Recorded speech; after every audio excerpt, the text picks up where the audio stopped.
What's up, Auburn? It's Dustin here again with you all. It's the Try Jesus Auburn podcast, and it's a thrill and a privilege to be with you once again. And we are right in the middle of, well, maybe not in the middle, we're toward the end of this series about, well, me, yours truly. And I kicked Miguel out of the episode this time because I wanted to bring in the person who makes me shave my beard every year. And that is Kelly. You haven't met her before. You haven't seen her yet. But the part of the story that we're going to be talking about, we introduced her last episode. If you listened to episode 3, if you haven't yet, you can always go back in the archives and listen to it. But talked about her and her role in ministry and her helping me to get into ministry. And so I thought, chapter 4 here, the last chapter, let's bring her on and talk to her. And so, hi, welcome to the podcast. Hi, thank you for having me. It's nice to have you forcing me for the first time. Yes, you were voluntold. No, No, you I'm came here. willingly. Yes, I did. You came willingly. So happy you're here, and you're a big part of the story at this point. But before we get into this, I just wanted to remind you all, subscribe, follow, share. It's important that you do to the growth of the podcast, and also we'll make sure that you don't miss any content when you follow, subscribe, and share also. And when you share the content, when you like it, it helps other people see it. So whenever you see something, if you would just do us a really big favor, like it, share it, respond, put a comment, yes, amen, or if you have a thought. And also, I'll remind you of this. Our episodes come out on Sundays, and we give you all week to listen to the episode and ask questions.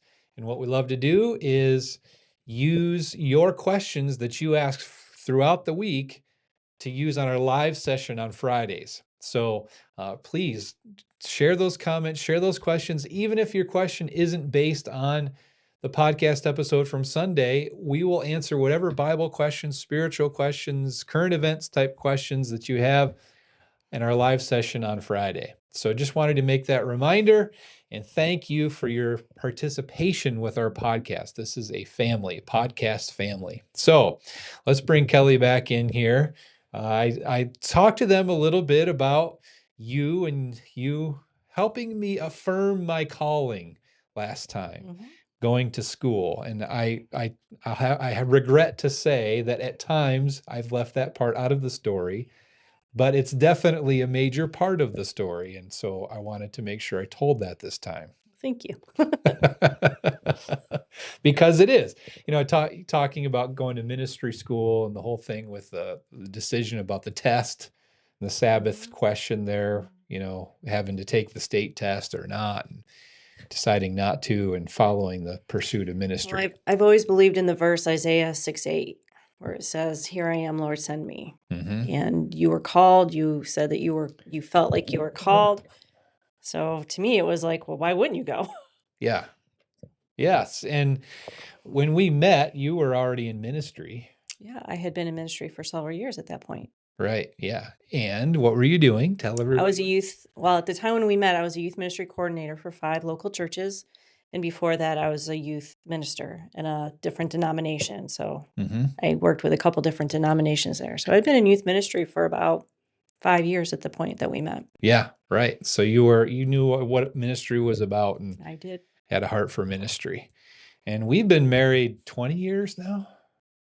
Yes. Is that right? Yeah, yes, it's been 20 years. Did you have to think about it, or no? I was wondering if I knew. Yep, I was wondering if you knew. I knew. See, I had it right. Yeah. I had it right. And you haven't always had it right, though. So. Oh, come on. Come on. That's not true. Don't tell people lies. Okay. They'll get the wrong impression of me. And we've been in ministry that long too, right? Yes, we have. Yeah, ministry. Yes. And before we got into full-time ministry, we were working as church planters. I don't know if I shared that in the other episodes here. Yeah, we got into ministry and went to an area here not too far from here in New York and started working where there was no church. And we worked to plant a church. And what was that experience like from your end? I was pregnant. Yeah. So it was exhausting. All of our early years of ministry, it seems like I was pregnant, or nursing or trying to recover. But we did a lot ourselves. We had great support from a lot of other people, but a lot of the hands-on, hit the ground, boots on the ground kind of thing. Mhm. It was you and me trying to You keep learn a up lot. somehow. You learn a lot about how to build a Yes. church Yeah, when you're trial by starting from fire, scratch. for Yeah. sure. Yeah, and even just until this point, now that our kids are now all in high school, that early part of You are our really aging us. well, I mean, it's the truth. We can't hide it. It is the truth. Uh, Yep. but yeah, I mean, our um, your early years in ministry was all about raising the kids, pretty much. Yeah, I actually remember a point where a church member, we had been there about a year, and she said to another church member, "Who's that lady?" And I'm like, "It was," and they responded, "It's the pastor's wife." And I'm like, "Oh my goodness, I spent all my time in the back of the church training my kids to sit quietly, nursing, all of those things." And yeah, the early years were Yeah, and it's a blur. that's something that people don't think about. They want the pastor to have this perfect family. They want, they love kids, pastors' kids around. If you're going to have the perfect family, or there are no perfect families, but if you're going to have a good, solid family, pastoral family, um, the mom needs to be able to raise the kids and the dad too. You need to be able to be good Mhm. parents. And so, churches need to free their pastors up in order to be able to do that kind of work. Yeah. And people don't think of that. But yeah, so, having one kid basically right after Yeah, another, we had 4 kids in five years. 4 kids in 5 years. And we started after the church plant, got that going. We were hired for 3 churches here in upstate New York. Yes. So our schedule was we'd go to one church every week. So I didn't go to multiple churches. We'd go to one church, stay there the whole day, and then the next week go to the church, stay there the whole day. And that was an adventure with babies and trying to nap and everything. I can Oh, the remember. kids didn't nap. No, they didn't nap, but it was a long day for them. They would nap. They would nap about 10 minutes from home. That's Mhm. when they would fall Yeah, asleep. they'd fall asleep in the car on the way It home. was made for long days. So long and grumpy. Yeah, Yeah. we'd stay till 4 or so Yeah, in the we'd get home afternoon. around 5:30. Yeah, yeah. And so we were in that Long district day. for what, 8 years? It was a good 8 years, yes. 8 Yeah. years. Yep, here in New York. And then God called us to a new adventure in Minnesota. Right. And that was exciting. Well, I had told God, "Please," when I knew we were in ministry full time, "Please do not send me to Alaska because I hate the snow and cold." And it's just ironic that when we knew that we were praying about Minnesota after they had reached out to us, I looked at the temperatures and it was colder in Minnesota than it was in Yeah. Alaska. So God God's has a sense of He humor. does, We he laugh does. about that to this day. Mhm, Yeah. mhm. And it was Minneapolis. And that was an exciting Yeah, idea.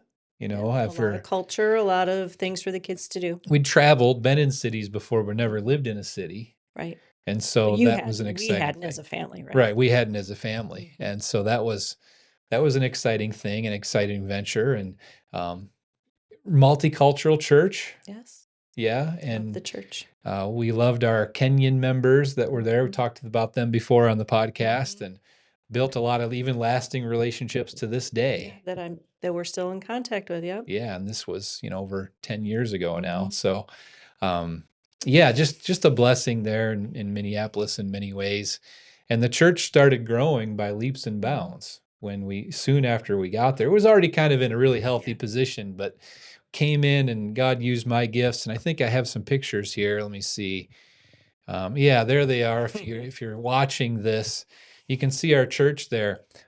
Lots of kids, lots of Lots of families. families, people Yeah. from all over the world. And if you're looking at the pictures, you can see the church is completely full. I remember the first Sabbath we visited, we had just moved. They weren't expecting us, and we squeezed our large family into a very tiny space. In the very last pew, it was packed, but it was an amazing blessing to hear them all sing together. It was Mm-hmm. like choir of Mm-hmm. angels in heaven. Yep.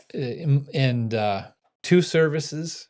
Oh, yeah. And so the church was already filling up as we got there. And then as we continued to do ministry there, it grew and outgrew the building. Mhm. So we added like 170 members in 3 years, the first 3 years that we were And it was there. already pretty full to Yeah, begin it with. was already pretty Yeah. full. And one of the things that the church had mentioned when we moved there was we might need a new building.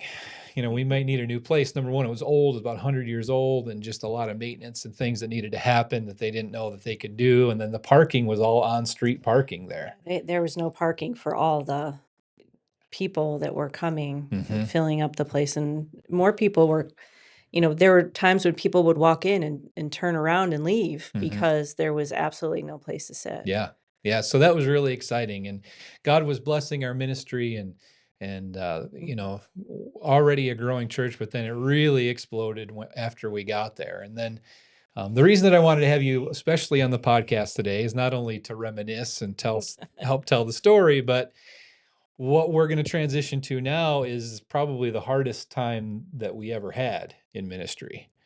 And, there is no other way to describe it other than when this church was growing, when things were happening, the devil came and he came at us hard, and I don't think there's any other way to say it.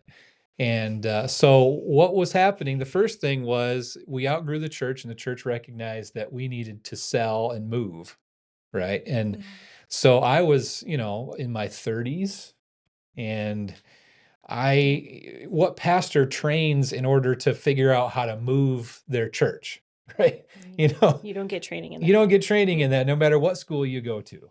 And so we were looking for a new facility. We're going through all the emotions of everybody dealing with the idea of selling a church they'd been into for a generation and getting people accustomed to that idea and just they wanted to move, but it's so hard when the emotions are involved, and that's what they were trying to process through. Is these are where all our memories are.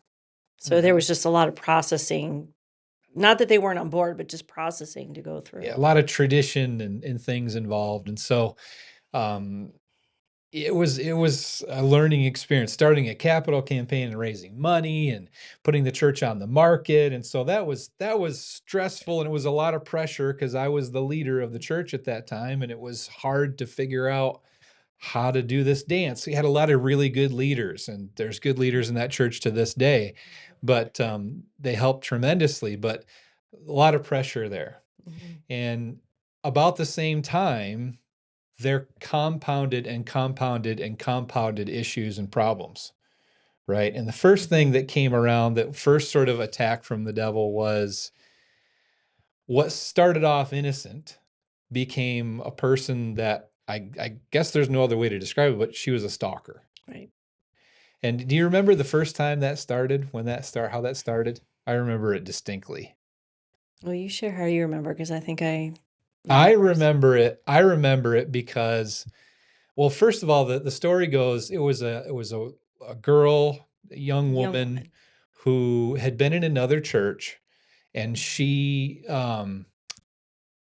said that she had a hard time in the other church. And, they didn't appreciate her. They didn't accept her gifts. They didn't use her. And she felt judged. And I thought, well, we're a growing church. We can use you. You're younger. We want the youth. And so we invited her in with welcome open arms. And she got involved and was doing really well, and everybody was happy with her. She was way over involved, though. And then she started getting involved in everything. Very quickly. Really quickly.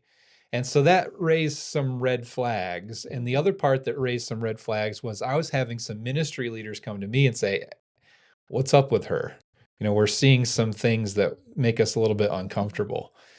And then when this problem all started, I remember we were walking in the cemetery.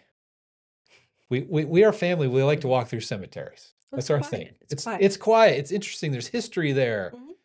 We like cemeteries. We're not afraid of cemeteries. Our youngest used to love to walk through cemeteries and pick up sticks. He'd carry sticks around with him. Kind of funny. It's funny. He still picks up sticks and plays with them. And I went back to the cemetery days in my mind. Yes. Right. And so she called and was talking about how people were mistreating her and not appreciating her gifts. Some of the same stuff that I had heard before. I think as I remember it, people were expressing concern, well, you're already involved in this, this, this, and this. And she was starting to get upset, but I want to do all of this. And people were trying to work with her on boundaries and how you have to set boundaries because you can't. Yeah. And that's when things started to. Yeah. And so she called, and I remember talking to her for over an hour and then hanging up, and she immediately started texting me and then calling me again the next day.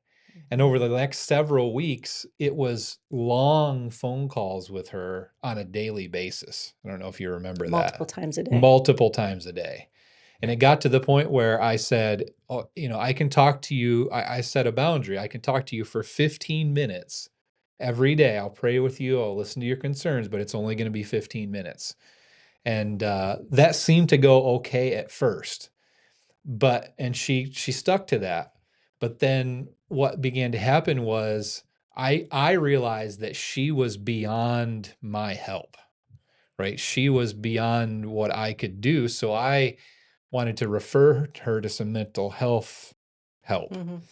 And she quickly stopped that, said she couldn't work with the person that I had referred her to. And so I referred her to someone else, and she kind of didn't want to do that either, if you remember that. And then she kept coming back to me almost like the therapist. And I said, I can't help you with what you're struggling with. I need you to, reach out to somebody. And so long story, a little bit shorter. I had to set a boundary with her and say, I unless you talk to a mental health professional, I can't talk to you on the phone. I'm not going to talk to you. You were advised by a I was advised by someone, by a yes, mental health by a advisor. mental health person. And so the phone calls became text messages. And you remember what I ended up having to do because I was getting so many? You had to get another phone, but I remember there being it had been a very busy period just in general with the church, and you took a day off and you didn't respond to her that day. You had to shut your phone down. And the elders knew this is kind of what preempted the second phone. And she was so angry that she couldn't get you that we knew we had to have a second phone for you. Yeah. It Yeah. became your ministry phone. So we got a second phone, and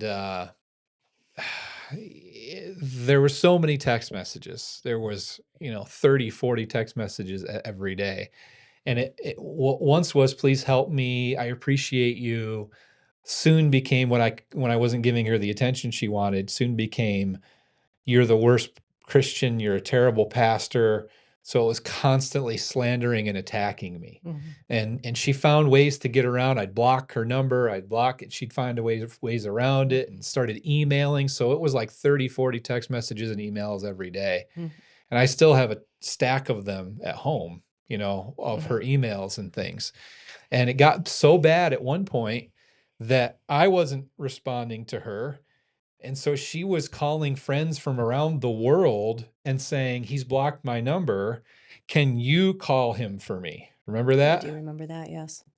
And so this was happening the same time I'm trying to figure out how to navigate the church and all these personalities through a church move, moving from one point to another.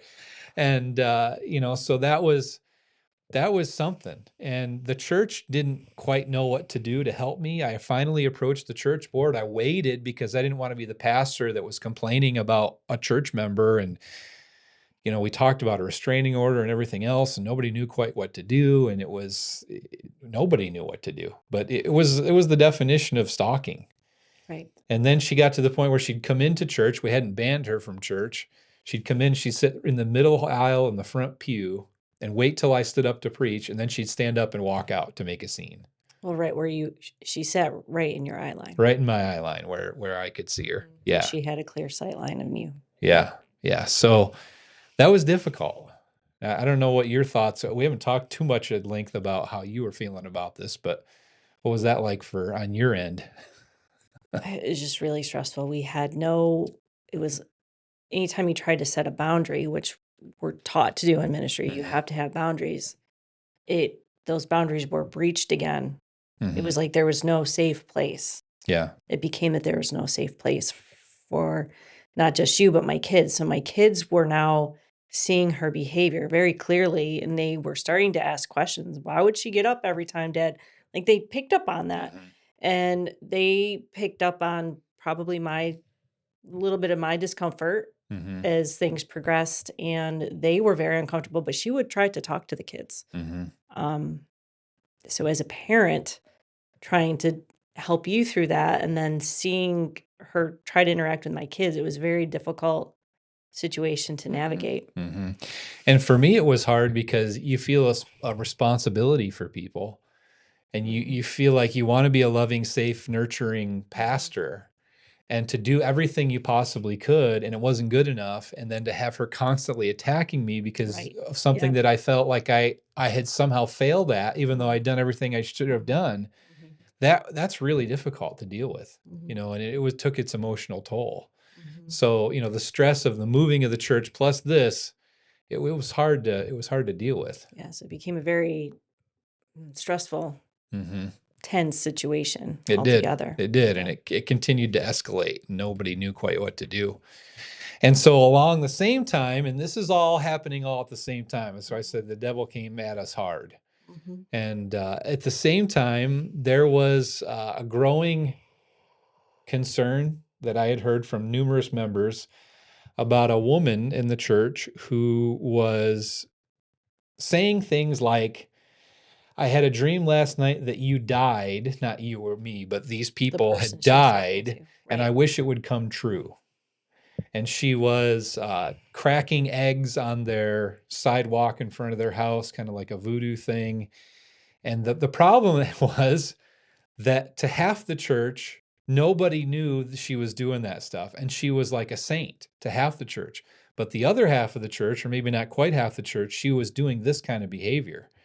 And, what we ended up having to do was the elders went to her home and said, "Look, we you don't even have to get along with these people, but all we're asking you to do is not do this stuff." Yeah, she had a history of backing people literally into a corner, like Mhm. physically kept walking towards them and they would back up and they'd be in a corner and she would tower over them and that happened on more than one occasion and the elders did step in on multiple times dealing with like that at the church when it happened Mhm. or various occasions. Mhm. Yeah. Yeah. Yeah, so, we ended up having to go to her house and say, "Look, you can't do this stuff." And as soon as we said, "You can't do this stuff," then she started attacking myself and a couple of the other church leaders, and, taking a petition around to the church, to the people that had no idea she was behaving Mhm. this way.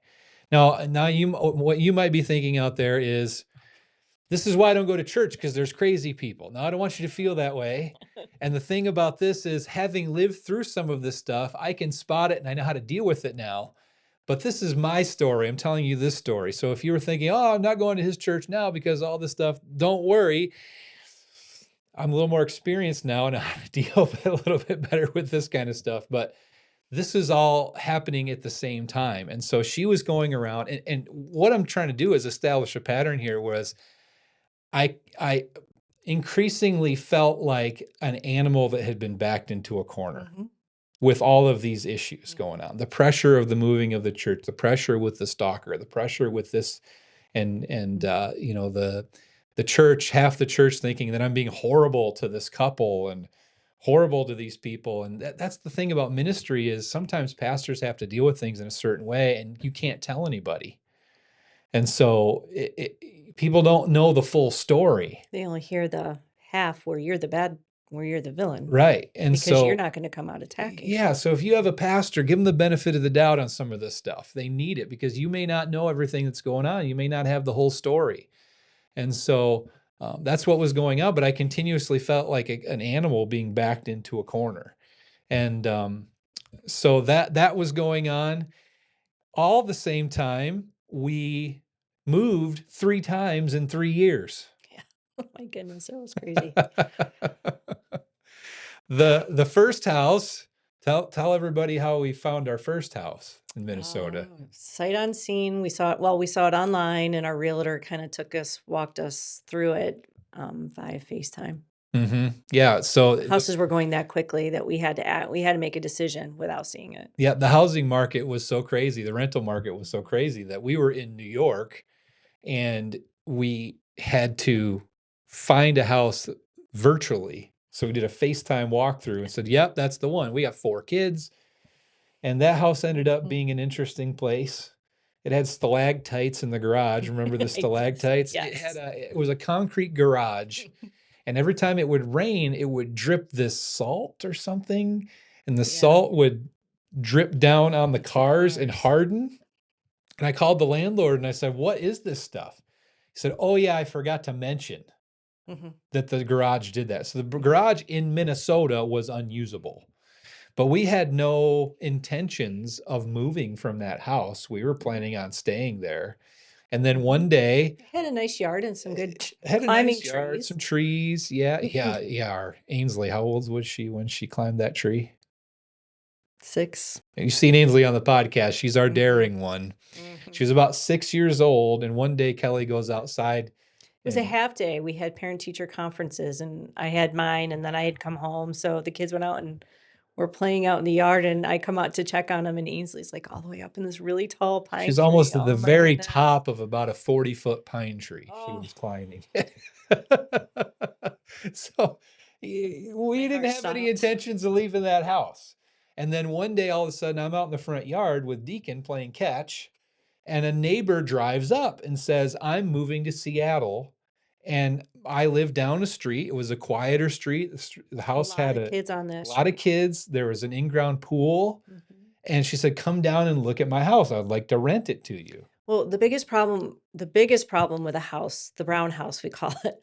We named all our houses because we lived in so many. The brown house was that it was on a corner, and twice cars at the intersection went up into our front yard. Drove up into the front yard. And one of those times, one of our older church members was dropping off bread and came dangerously close to her. Yeah. But the kids often played out in the front yard. So like in our minds, we're thinking, okay, this is kind of a dangerous situation, but we still really weren't planning on moving. We didn't want to move again. No, didn't want to move again. And so we liked this house, the second house. We moved. We thought it was a great situation. Nicer. Love the house, the pool house. Quieter, kids on the street, kids, in-ground pool. It was wonderful.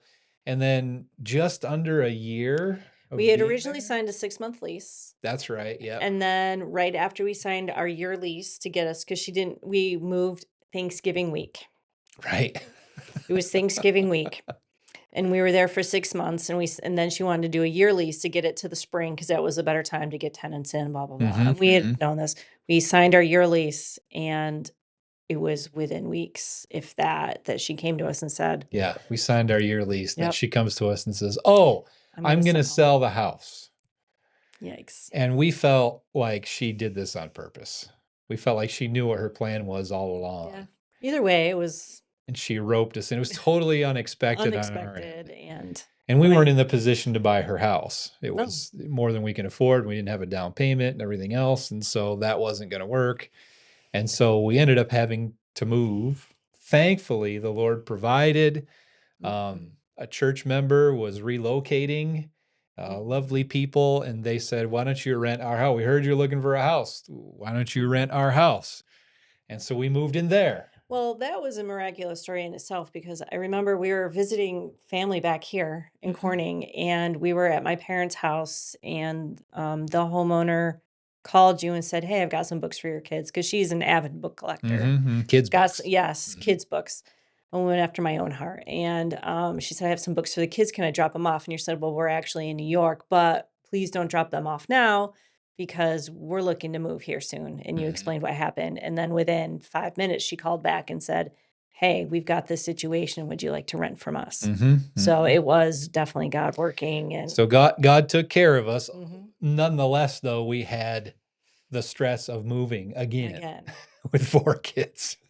And that was the time that everybody had the flu. And when we actually moved, you had the flu.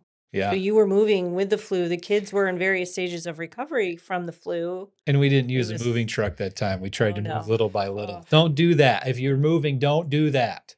Don't move it one van load at a time. It doesn't work. It's more stressful than you can imagine. It was one street down. So we're like, what's the big deal? Let's move it a little at a time. We'll take our time and get down there. And oh man.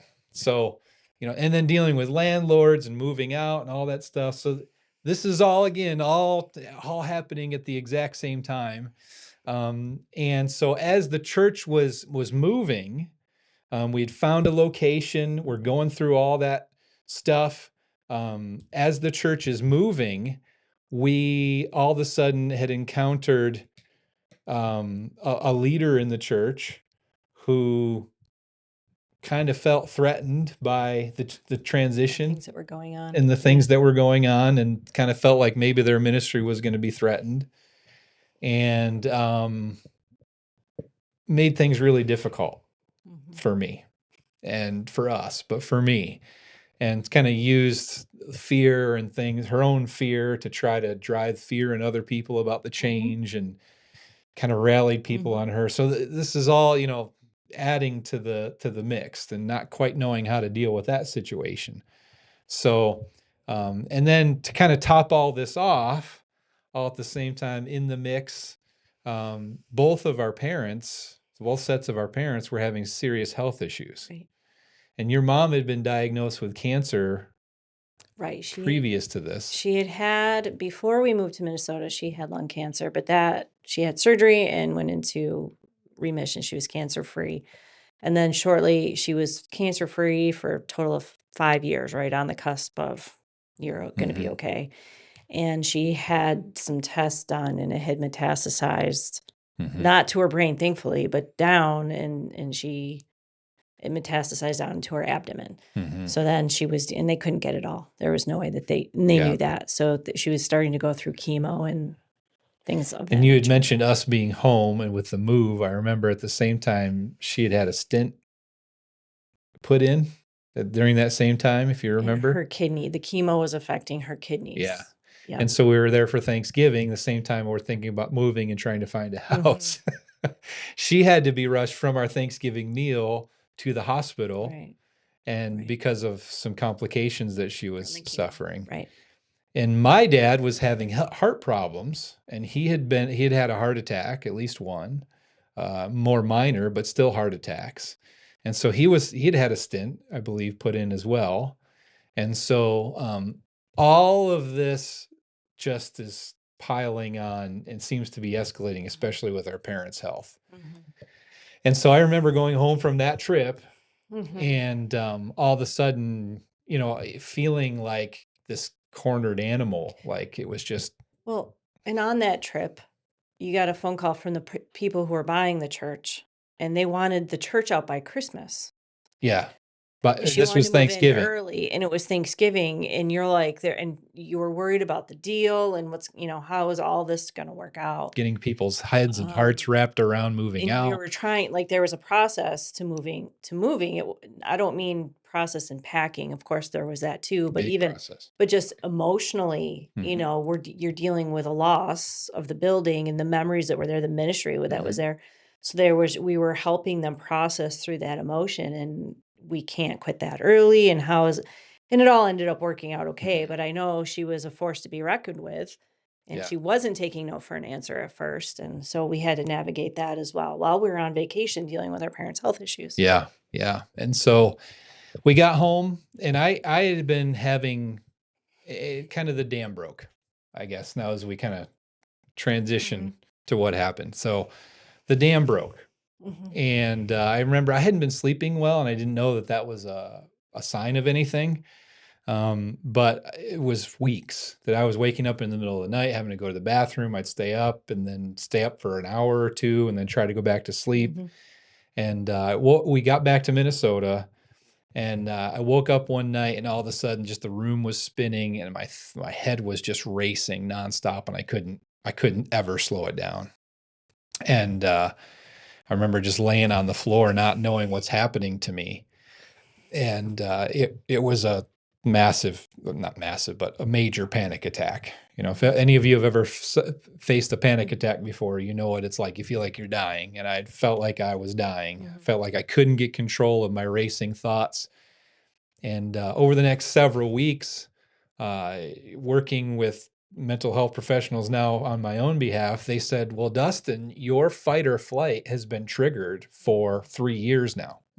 So moving to Minnesota, going through all of this stuff, it was literally like an animal being backed into a corner because your adrenaline, your fight or flight's triggered constantly for 3 years because of all this stuff happening right after another. And it's like, it's no wonder you broke, because of the pressure and all the things that we were going through. And so, having to work with the mental health professionals, and I remember it was so emotionally, I was emotionally just spent, just completely spent, and couldn't even hardly watch TV, if you remember. Yeah, you couldn't. Couldn't watch TV because it was just too much stimulation. And, so my encouragement on the podcast has always been seek professional help. If you're stressed, if you're going through something, if you're experiencing anxiety, if you're experiencing depression, go get help, because help helped me. And you helped me through that whole thing too, being there for me. And especially if you're alone, please go seek some help. You need some help in dealing with this. We all go through something. And, that experience and that breakdown affected me, and, still learning about myself even to this day. And, affected our ministry there, unfortunately. It did. It did. And we ended up having to seek a different place to pastor as a result of everything that had happened. It was just so much all at once. And it wasn't a bad time to leave either, because we'd gotten them through the transition. They were in their new rental facility. And any pastor will tell you, when you take a church through a massive change like that, it's hard to stay much longer. It's rare when that happens. And so it was just a good time anyway. But, for my own mental health, we needed a new change of scenery as a result of that, I think. And, so I don't know, if you have any thoughts about all that you wanted to share, memories. And it's not good memories. I know. No, none of that is good. But during the same time,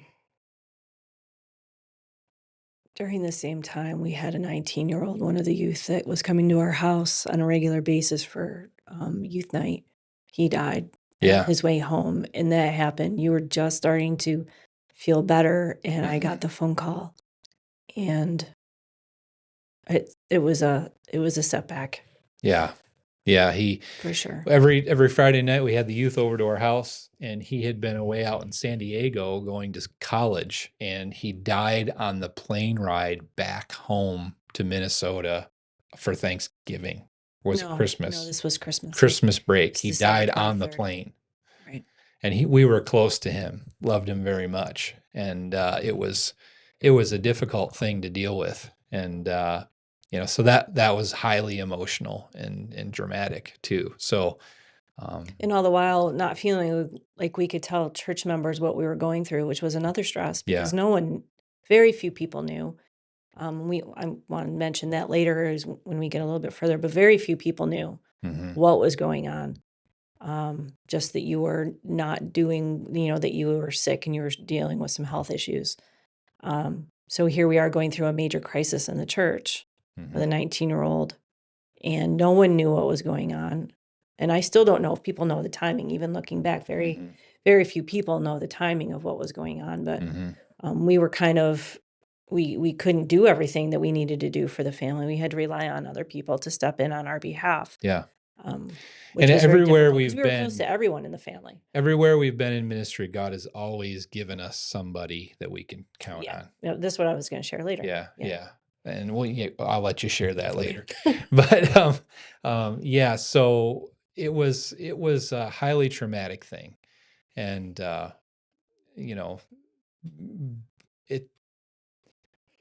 I've shared about mental health before. We've done podcast episodes about mental health before. And that's why I always say, anxiety is not a sign that you are broken, or that you're a sinner, or God doesn't love you, or you're not faithful enough, or anything like that.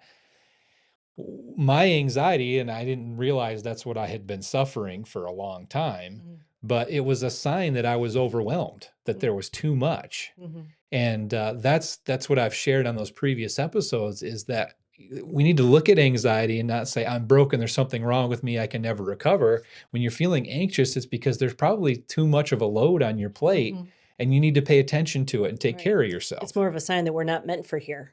Right. Yeah. And almost everybody deals with it to some extent. Right. Yeah. Everybody feels stressed out. We deal with it in some ways. Some people get depressed. Some people get anxious because you're trying to fix everything. And for me, it's the anxiety side sometimes that takes over. But seek help. It's not a sign that you're weak. It's not a sign that you're broken. We all need help. I mean, the best athletes have coaches. The best athletes have trainers. And mental health professionals can be that for you and for all of us. So we sometimes need that help. And so I want to always encourage people that way. So, this massive, massive blessings, the church is growing by leaps and bounds, being invited to go to, different conferences and things to talk about church growth. And it was really an exciting thing. And then the devil came for us hard. And it's hard to deal with sometimes, not understanding why God allows certain things at certain times. And I think we all struggle with that at times in our walk with the Lord. Yeah. But I remember, so the question is, what got me through? And in these last few episodes, there's been a common theme. God has shown up for me at different times. And I can remember one of the hardest times I was having. I couldn't sleep at night. I was tossing and turning. I'd start to fall asleep and the anxiety would wake me up, and I'd start to doze off again and the anxiety would wake me up again. And it was kind of like torture. And I can remember I'd say, Lord, I need you to draw close to me like you did before when I was a little kid and I was a scared little kid, which I shared in the first episode of this. I need you to come close to me. And I said, if you care about me, if you're still there, if you still love me, I put out my hand in bed at night. I was trying not to wake you up by getting up yet again. And I reached my hand out and I said, Jesus, I need to know that you love me. I need you to take my hand. And I remember he did. I felt his hand in mine, and I felt like, okay, I can get through this if I know he's with me. And, trusting in you, it's interesting going through that and being broken down like that. You don't realize how much you need to rely on other people. Yeah, I can't imagine trying to go through that alone. Yeah, no, I can't either. So I just had to surrender to you taking care of me. I had to surrender to Jesus taking care of me. And Jesus took my hand, and I felt his hand in mine. And I knew that it's times like that. And I've talked about this before, in that we don't always know what God is doing or why he's allowing certain things, but there's a deeper faith and a trust in something more concrete and solid than what's happening around us. And that actually gives us the ability and the flexibility to question God. Why are you doing that? Like, you can question God and even be angry at God, but hold on and say, what I'm going through isn't compatible with who I know you are. And so I think God gives us the room to question him in that way, in those moments, and wrestle with him in that way, because he knows how much pain sometimes we're experiencing.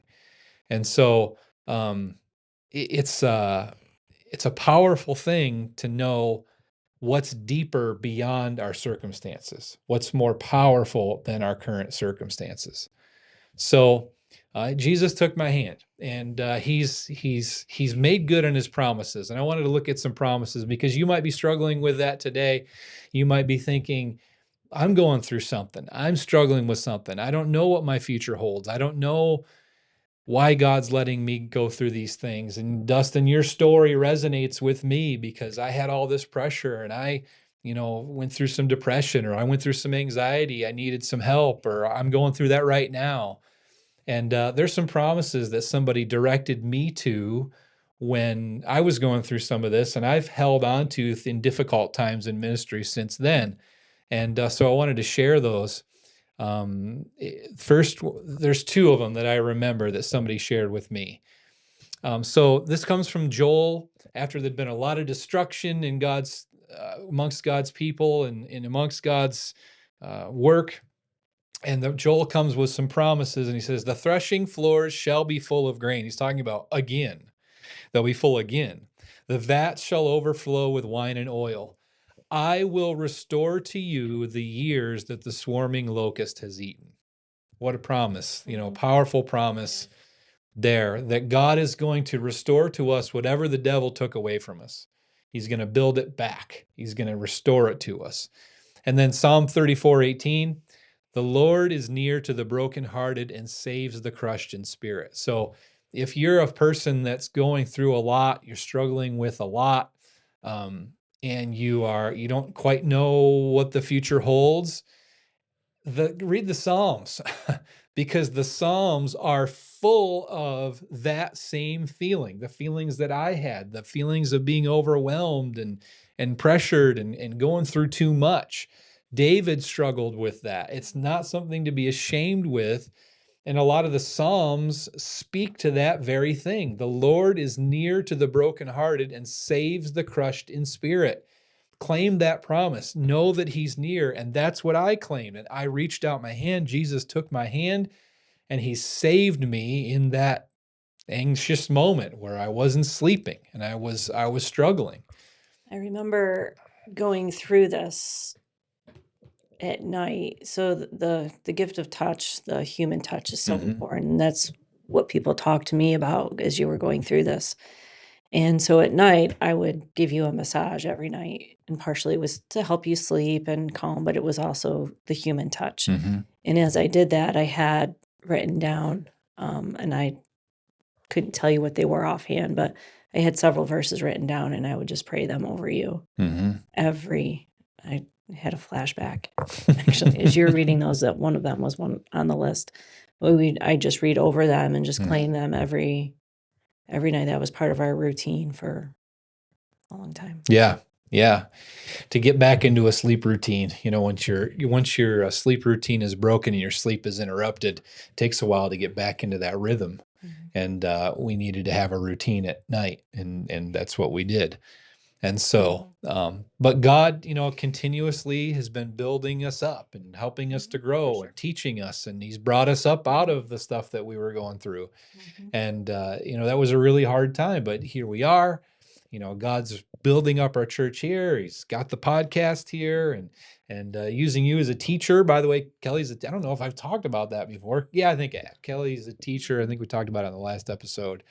So God, has taken us through this journey, but here we are. And I think everybody goes through a journey, right? One way or another. We all have suffering. We all have trials. We all have issues that we go through. And I know there was a passage that you wanted to share too, so I'll put that up right now. But now, thus says the Lord, this is from Isaiah 43, one of my favorite passages. He who created you, O Jacob, he who formed you, O Israel. Fear not, for I have redeemed you. I have called you by name. You are mine. And this is where it really gets good for those who are going through a struggle. When you pass through the waters, I will be with you, and through the rivers, they shall not overwhelm you. When you walk through the fire, you shall not be burned, and the flame shall not consume you. For I am the Lord your God, the Holy One of Israel, your Savior. And I love that because, well, when all of this happened, I stopped praying. I couldn't pray. Literally, the only word that I could manage to get out was help. Outside of the verses that I was praying over you at night. And can you go back to that real quick? Yeah. I remember thinking, when you pass through the waters, I'll be with you. And I remember having moments of not really believing that could be true. They say not to overwhelm. They shall not overwhelm you. And oh my goodness, was I overwhelmed? Not only was I spending my time trying to get you back to health, but I also had 4 children that I needed to try to juggle with. And what God did and how he was there, and I started to recognize this was through the people. What God knew I needed, it wasn't necessarily you needed to feel his hand, but what I needed was people. We didn't tell anybody. Yeah. And there's reasons, that we thought we were doing the right thing then. Yeah, when you're in ministry, sometimes sharing your Struggles. issues and struggles doesn't always feel safe. Right. And I know that's not just ministry. There's lots of people that Mhm. struggle with that Mhm. same kind of thing. Mhm. And so, well, yeah, go ahead. So we had one family that we knew we could trust, that we had been through a lot of these issues. They were the ones that were right there going through this with us. And I reached out to her, and she was that hand Mhm. in mine. She came and walked alongside me. She took my kids when I needed her to. She transported them. She cleaned my house. And, my family was so far away. And she became my sister. Yeah. And to this day, we're still really close. And I can't imagine life without her, even though we don't talk near as much as we should. But God gives you what you need when you need it. You needed to feel his presence, and I needed help. Yeah. Like mentally, spiritually, I needed help. And so I didn't feel him the same way you did, but what I needed was someone to come alongside me Yeah. and take care of me a little bit because I was spent. Yeah. Yeah. So God, no matter what it is, and we've seen that through the years, he gives you what you need, whatever it is. It may not be what you expect, it may be, but if you're looking for it, it's always there. Yeah. He gives us exactly what we need to get through. And it's not always what you pray for. It's not always what you ask for. Thinking back as you're going through that, what would I have prayed for to make that better? Well, make me be able to sleep, and you do pray those prayers, but ultimately you need something that's deeper. You need something that's more than just what you're asking for. And God knows exactly what those things are about what you're asking I mean, for. when I was asking for help, I wasn't asking to have someone come. I mean, I was just, I wanted God to fix it. I wanted him to come and fix everything. Yeah. But he knew that I needed the reassurance of that person being there, that I wasn't alone, because not only is he with me, but he's sending people who I could trust. So that was a way to also teach me to try to trust other people, which going through everything we'd been through was really hard. Yeah. Yeah. Yeah. So God gives us exactly what we need if we're looking for it. And, I don't think our experience is unique to us. It's unique in the fact that we're pastors, but I think everybody sometimes goes through things that's more than they can shoulder and they can bear. And I think what we've learned is that we have to trust in God, even though we don't agree with him all the time. We don't always appreciate everything that we perceive as happening and don't understand what he's doing, but to trust him, trust his plan. It's more concrete than our perception of our current situation. And it's more reliable than our perception of the situation. And then God will give us exactly what we need. And in every place, he's always given us people that we need too, that we can trust and be close to, and will care for us and will love us. And, the churches do in general, but there's always some people that, are especially close throughout the years that we really appreciate. And I think God will reach out and give you exactly what you need. And one of the reasons that I wanted to share this part of the story, I could have kept this to myself. I could have not told this. We could have not gone to this uncomfortable place. But I wanted to share this because I don't think this is unique to me. I think it's in this way, it's unique to me. But the devil attacks all of us, especially when we're doing things for God and when things are going well. The devil will come at us in different ways. I'm not the only person that's felt like an animal cornered, and feeling like there's too much to deal with and there's attacks coming from every angle. I'm not the only person that's struggled with what will people think of me if they know that I am struggling right now. So one of the reasons I want to do this podcast is to be real and open with people and to help them see that you're not alone in your journey and there's people that understand you and that care about you. And so I want to encourage people, if you're going through a time like that, reach out. I want to pray for you. I want to hear your story. We want to be a community here where we can trust each other and appreciate each other's stories and help each other and also build relationships and know that those relationships are there. And that have been so important and solid for us that we needed when we needed it most. They were there when we needed it most. So this isn't the end of the story. This was 10 or so years ago. Right.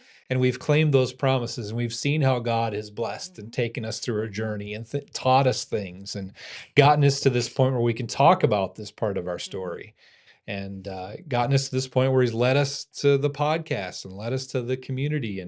And God does restore what the locusts have eaten. He may not rebuild it exactly the way it was before, but we can claim those promises. Amen. And you have any other thoughts for us at this point in words of wisdom? Words of wisdom. I don't know. Sometimes I think it's so hard to trust God as you're going through those dark times. Yeah. Sometimes it's hard. And trust was a big thing for us. As we were going through the worst times, other people were mourning, other people we were close to were mourning the loss of their beloved son. But God has a plan. I mean, there's that whole debate about the plan, but he's going to work it out for good if you let him, I guess is the best way to explain that. Yeah. And you just have to trust him and let him lead. One of the things that I've always struggled with is, God, if people are doing good things for you, why would you let the devil throw a wrench in it? Why would you let him derail it? Have you figured an answer? I haven't figured that out completely. I was hoping you had. I haven't figured that out completely. I'm the pastor, and I'm the guy on the podcast that has all the answers.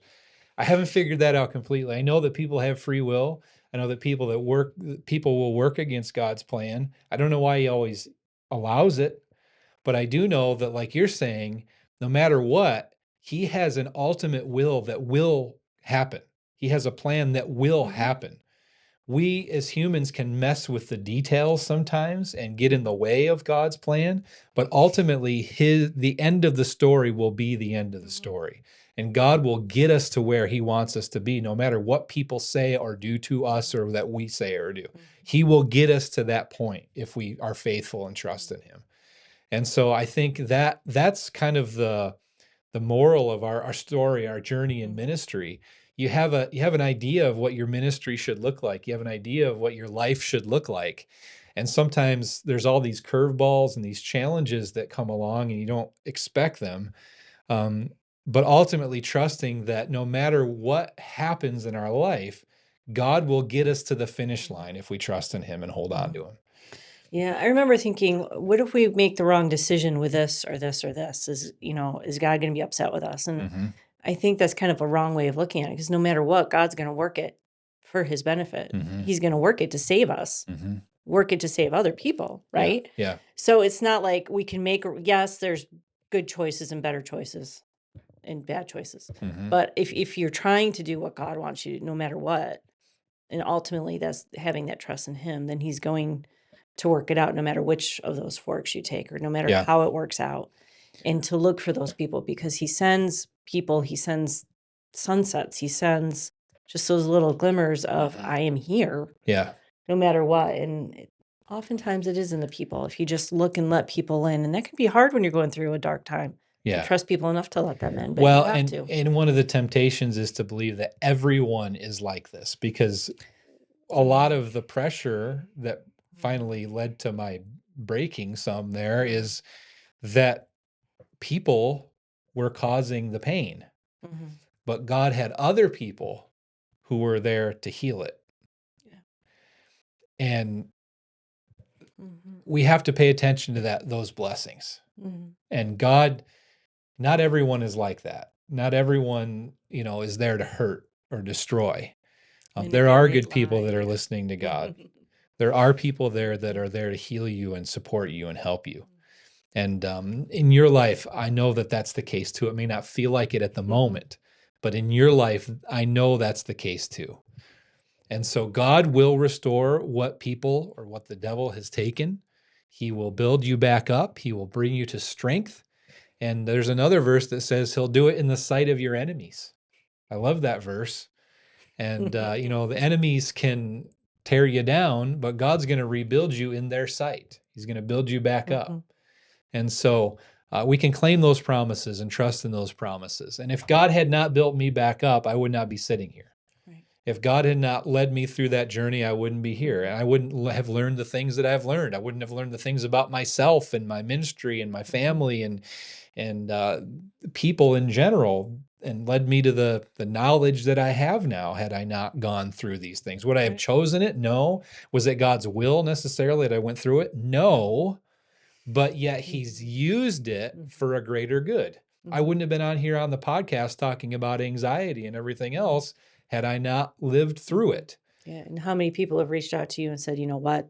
I appreciate hearing that," and they were able to heal some from that too. So Right. that's so important. Absolutely. Absolutely. And we all have a breaking point. We're human. We all have a point where things become just too much. And I learned that I need to recognize when things are becoming too much and deal with them and not think, the world's going out of control. And who wouldn't have broken in that kind of a situation under that such intense pressure? And but God will build us up. He'll strengthen us. There's hope for you. There's hope for your future. He'll get you through this hard time that you might be going through. And he's with you through those fires, through those flames, through the water. Yeah. He's with you. He's with us the whole time. He was holding my hand. He'll hold your hand if you reach your hand out to him. And he will begin the process of slowly restoring what the locusts have eaten, restoring what was taken from you, what the enemy used for your destruction, he'll use for your good. Amen. And you can believe that and trust in that. So that's not the whole story of me. That's not the whole story of our journey, but in 4 shorter installments here, this one's a little bit longer because there's more to tell, but this is our journey. So now you know a little bit more about me and the Halls in general. And so I hope that you trust me a little bit more, to write in, to ask questions, maybe to see each other face to face in the future. One of our events, again, you're always welcome to come to my church. If you're interested in that, please reach out. I'd love to give you an opportunity to let you know when you can see us. But this is about a community. This is about being real. And now you know the Pastor Dustin a little bit more. Right. that there is to know.